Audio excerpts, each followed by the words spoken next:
Hey lads, TechScanning here. So it wouldn't be wrong to say Honor is among the brands which are excellent at making foldable phones. In fact, it was the Honor that has brought the slim foldable phone trend. Their current Magic V3 weighs around just 4.4mm. Now the brand is gearing up for the next iteration, the Honor Magic V5, thanks to some certifications for revealing its massive upgrade over any other foldable phone in the market.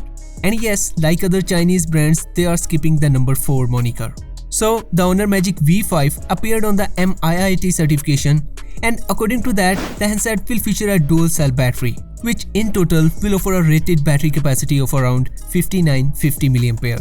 So the typical capacity of this is expected to be around 6000 or 6100 mAh.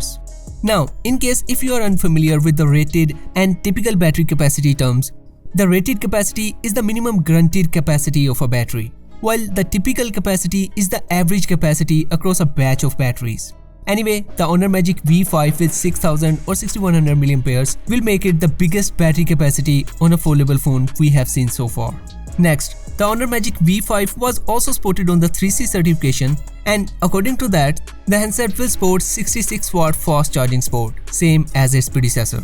In my opinion, considering the slimmer design, I think it's a wise decision to avoid overheating issues. With this 66W, we are likely to get an empty to full charge in around an hour, which is decent.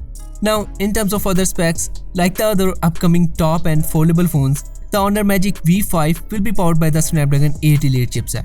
It is rumored to have an 8 inches foldable display up from 7.92 inches and a 6.45 inches cover display instead of 6.43 inches. On the camera side, though most details are still scarce, but it is rumored to include a new 200 megapixel periscope sensor in its 3 camera setup. Of course, I will keep you updated as soon as there are any more details, so be sure to subscribe and hit the bell button. And I will see you in the next video. Until then, take care.